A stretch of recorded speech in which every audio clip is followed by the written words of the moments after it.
अस्सलाम वालेकुम। मैं शाह आलम खान मजलिस इत्तेहादुल मुस्लिमीन का कार्यकर्ता।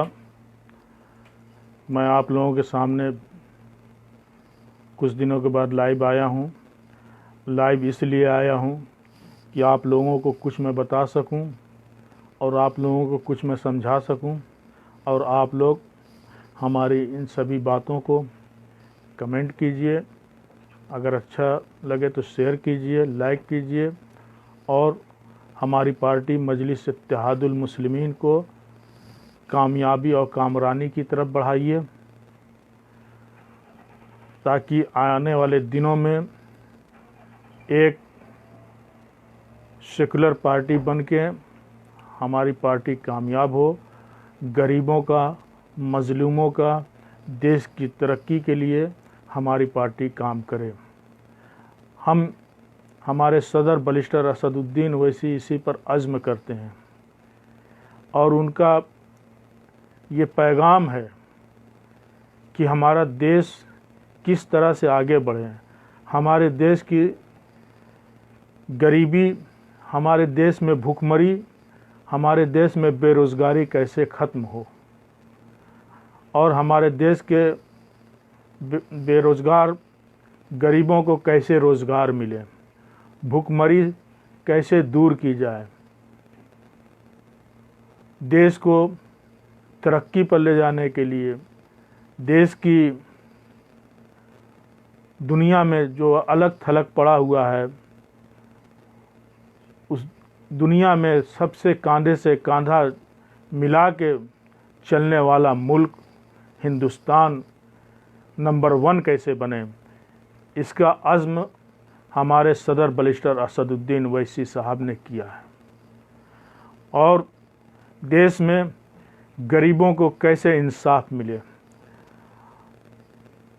आज जिस तरह से बॉम्बे कोर्ट ने सरकार को जिस तरह से फटकार लगाई है, आप लोग देख लिए हैं कि ये गंदी मीडिया और ये देश के प्रसिद्ध राज, जिस राज के दिल्ली के मुख्यमंत्री अरविंद केजरीवाल ने तबलीगी जमात के ऊपर जिस हिसाब से तोहमत लगाए, एक जिम्मेदार कुर्सी पर बैठ के, एक जिम्मेदार आदमी, एक जिम्मेदार पार्टी का सदर जो तबलीगी जमात के ऊपर इल्ज़ाम लगाया, आज कोर्ट ने उनको फटकार लगाई और तबलीगी जमात की जीत हुई। हम अरविंद केजरीवाल से, बीजेपी से, आरएसएस वालों से ये कहना चाहते हैं कि तबलीगी जमात या जमात में बैठने वाले लोग जाके बैठें जमात में, उनको पता चल जाएगा कि जमात में क्या सिखाया जाता है, क्या पढ़ाया जाता है। जमात में हमेशा ये सिखाया जाता है, ये अज़्म लिया जाता है कि अपने देश से गद्दारी नहीं करना, पहली बात। दूसरी बात, जमात में ये सिखाया जाता है कि दुनिया में कैसे ज़िंदगी बसर की जाए और कैसे इंसानियत को इंसान से काम किया जाए, कैसे दुख मुसीबत में काम आए, ये सिखाया जाता है। जमात में बैठें आप और बैठ के देखें कि जमात में किस तरह से जो है बात की जाती है, किस मोहब्बत से बात की जाती है। हिंदू मुस्लिम की नहीं बात की जाती है, देश को जोड़ने की बात की जाती है, और देश में शांति बनी रहे उसकी बात की जाती है। आज जिस तरह से बीजेपी वालों ने, आरएसएस वालों ने ये प्रोपेगेंडा उड़ाया कि जमात में ये किया जा रहा, जमात ने वो किया, जमात हमेशा मुल्क की सालमियत के लिए दुआ करती है, मुल्क हमारा तरक्की पर जाए, हमारे तमाम इंसान, दुनिया के जितने इंसान हों, चाहे वो हिंदू हों, चाहे वो सिख हों, चाहे वो बुद्धिस्ट हों, चाहे वो कोई भी हो, उनके सब के लिए दुआ की जाती है। आप बिना सोचे समझे जमात के ऊपर तोहमत लगाए हैं, आप इसका जो है खामियाजा आपको कोर्ट ने जो है आपको फटकार लगा दी है। और जो मीडिया के दलाल लोग थे, वो मीडिया के दलाल लोगों से मैं ये कहना चाहता हूँ कि सुन लो कि अब से ये दलाली बंद कर दो और जो सच बात है उस बात को जो है बयान करो, जिसमें दलाल रोहित सरदाना जो आज तक का एंकर है, अर्नब गोस्वामी,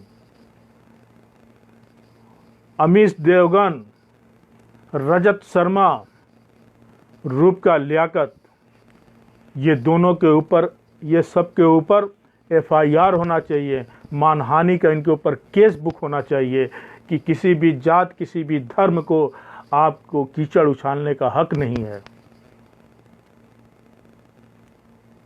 आप एक जिम्मेदार कुर्सी पर बैठ के न्यूज़ चैनल दे रहे हैं, देश की हालात बता रहे हैं, या देश तोड़ने की बात ना करें, देश जोड़ने की बात करें। लेकिन ये गंदी मीडिया, ऐसे लोग जब तक मीडिया में रहेंगे तब तक मीडिया का नाम खराब होते रहेगा। ऐसे लोगों के ऊपर FIR दर्ज होना चाहिए और मानहानि का केस बुक होना चाहिए।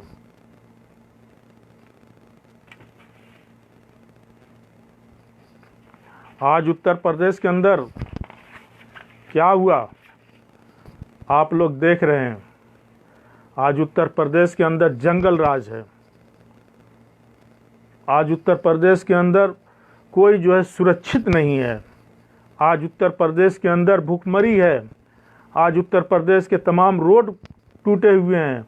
आज उत्तर प्रदेश के अंदर कोई बाहर निकलता है तो ये सोचता है कि हम घर पहुंच पाएंगे कि नहीं पहुंच पाएंगे। ये हाल हो गए उत्तर प्रदेश की। और हमारी पार्टी मजलिस इत्तेहादुल मुस्लिमीन, आप सबकी पार्टी, देश की अमन और शांति की पार्टी, हमेशा जो है गरीबों की आवाज़ उठाई, हमेशा मुल्क की तरक्की की बात की है। चाहे हमारा छोटा कार्यकर्ता हो, चाहे हमारे सीनियर लीडर हों, सभी लोगों ने मुल्क की तरक्की की बात की और इंसाफ की बात की।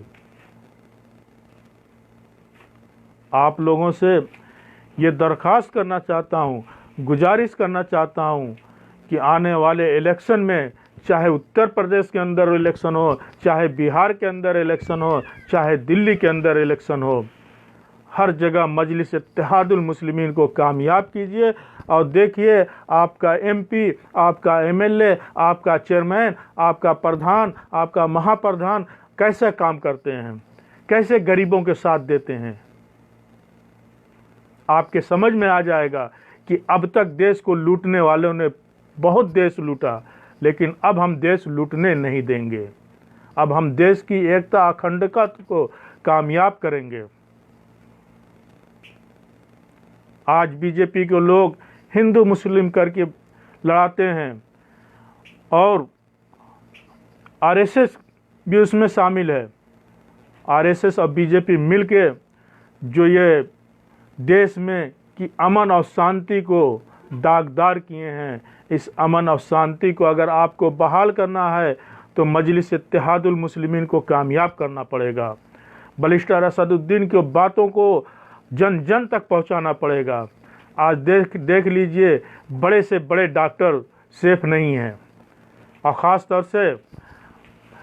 तौर से मुसलमान डॉक्टर को जिस तरह से उनके ऊपर NSA लगाया जा रहा है, जिस तरह से जेल में डाला जा रहा है, आप लोगों के सामने है।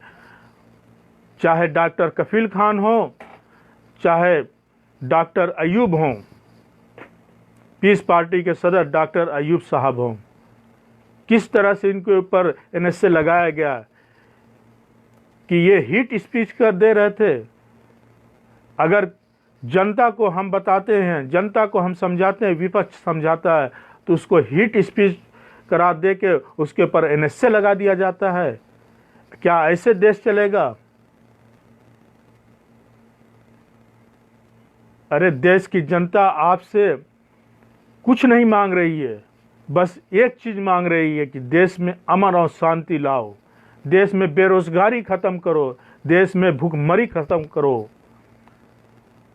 आज लॉकडाउन में मुसलमानों का किरदार आप लोगों ने देखा कि आज सोशल मीडिया के ऊपर सबसे ज़्यादा लॉकडाउन में गरीबों की, मजलूमों की मदद करने वाले मुसलमान आगे आए, यही जमात के लोग आगे आए, कोई दूसरा नहीं आया। यही आपके बीजेपी के एमपी एमएलए, कोई बता दे कि कहीं पर जो है कुछ किया है गरीबों के लिए? सिर्फ गरीबों का जिस्म नोचा गया, गरीब बच्चियों के साथ रेप हुआ, उनका कत्लेआम किया गया, उनको बेसहारा रोड पर चलने पर मजबूर कर दिया गया। रोड पर पैदल चल के आखिर वो अपने शहर का, अपने प्रदेश का सफर तय किए कि नहीं? सरकार में बैठने वाले से मैं पूछना चाहता हूं कि कितना वो लोगों ने कोविड-19 फैलाया? आप बताइए, आज जवाब दीजिए। अब जब कोविड-19 फैला हुआ था तो फैलाने में बीजेपी का सबसे बड़ा हाथ है, वो है नमस्ते ट्रंप, जो गुजरात में हुआ था। पूरा स्टेडियम मोदी ने भर दिया था, प्रधानमंत्री ने भर दिया था कि पूरा स्टेडियम भर दो। उस वक्त कोविड-19 फैल चुका था। आज देश आपसे पूछना चाहता है, बीजेपी वालों से पूछना चाहता है, आरएसएस वालों से पूछना चाहता है कि बताओ कि तुम लोगों ने क्या किया है? तुम लोगों ने हमेशा देश तोड़ने की बात की, जोड़ने की बात नहीं की। आज अफसोस होता है कि दिल्ली के कुर्सी पर बैठने वाला मुख्यमंत्री ऐसा गैर जिम्मेदाराना बयान दे कि जमात के लोगों की वजह से कोविड-19 फैला हुआ है। आज वही कोर्ट ने इनको जो है ऐसा तमाचा मारा है अरविंद केजरीवाल को कि अरविंद केजरीवाल के जमाने तक याद रखना पड़ेगा, याद रहेगा। इनके ऊपर भी जो है एफआईआर दर्ज होना चाहिए अरविंद केजरीवाल के ऊपर, जो कि सेकुलर का चोला पहन के आज बेनकाब हो गए हैं।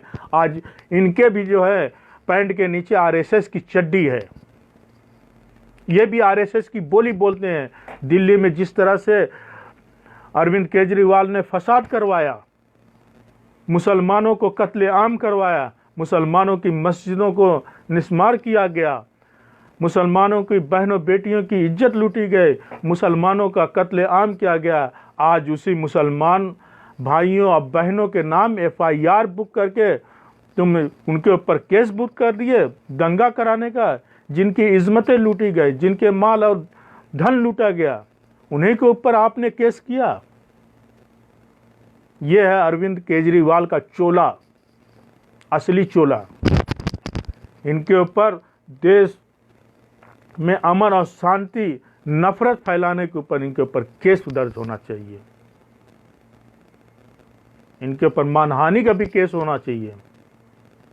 इनको तो इस्तीफा दे देना चाहिए, शर्म से इस्तीफा दे देना चाहिए कि आज हमें कोर्ट ने फटकार लगाई है।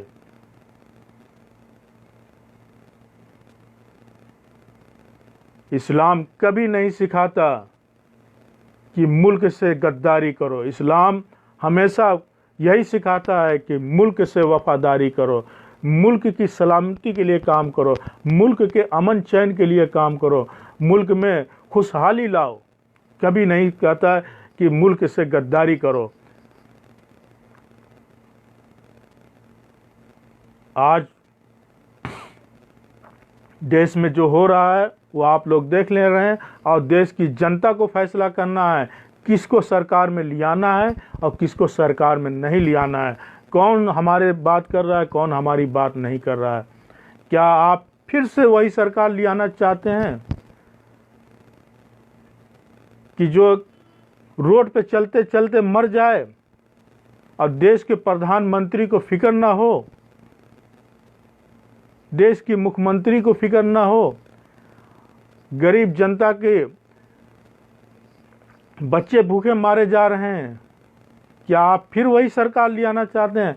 आपसे रोजी रोटी छीन लिया गया, क्या आप फिर वही सरकार चाहते हैं?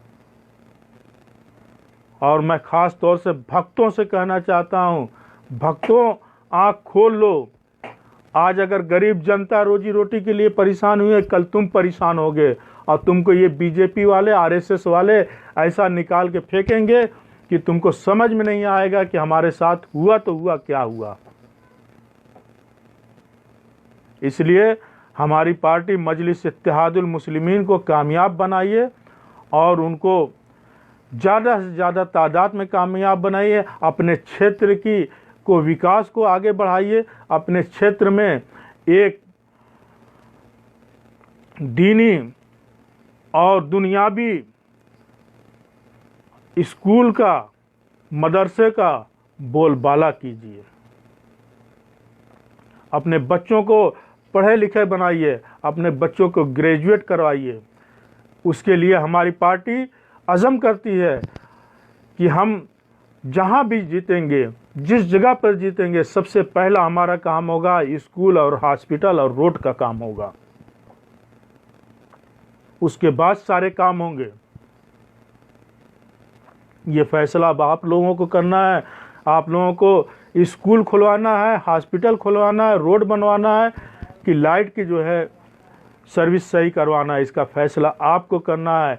या आपको वही मरने वाली वही कातिल सरकार चाहिए, इसका फैसला आपको करना है। आपको किस तरफ चलना है, इसका फैसला आपको करना पड़ेगा। इसी के साथ मैं अपनी बात ख़त्म करता हूँ। मजलिस का दामन थाम लीजिए, MIM पार्टी का दामन थाम लीजिए और उसका चुनाव निशान पतंग है। पतंग को आप इतना वोट दीजिए कि ये जो 70 साल में लूटने वाले, ये देश के लूटने वाले, जब से देश आज़ाद हुआ जब लूटने वाले, इनके मुंह पर तमाचा लगे। इसी के साथ मैं अपनी बात ख़त्म करता हूँ। अस्सलाम वालेकुम।